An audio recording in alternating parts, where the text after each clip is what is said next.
Hello అండి అందరికీ good morning. ఈరోజు నేను ఇడ్లీ ప్రిపేర్ చేస్తున్నాను. ఇడ్లీ పిండి చూడండి ఎంత స్పాంజీగా మంచిగా ఫ్లఫీగా వచ్చిందండి. ఇడ్లీ కూడా చాలా బాగా వచ్చింది.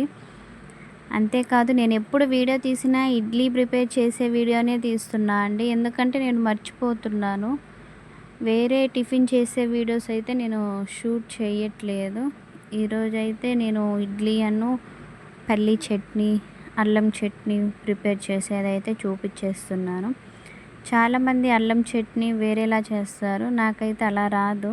బాయిల్ చేసి ఎండుమిర్చి, పచ్చిమిర్చి అలా బాయిల్ చేసి పెడతారు. నేనైతే ఇలా సింపుల్గా చేసేస్తున్నాను.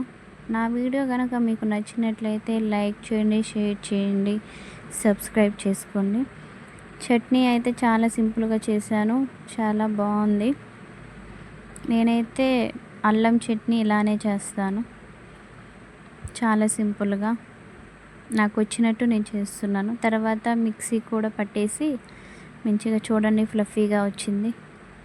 పోపు అయితే వేసేసుకున్నాను, ఎక్కువ ఏమీ యూస్ చేయలేదు. Thanks for watching.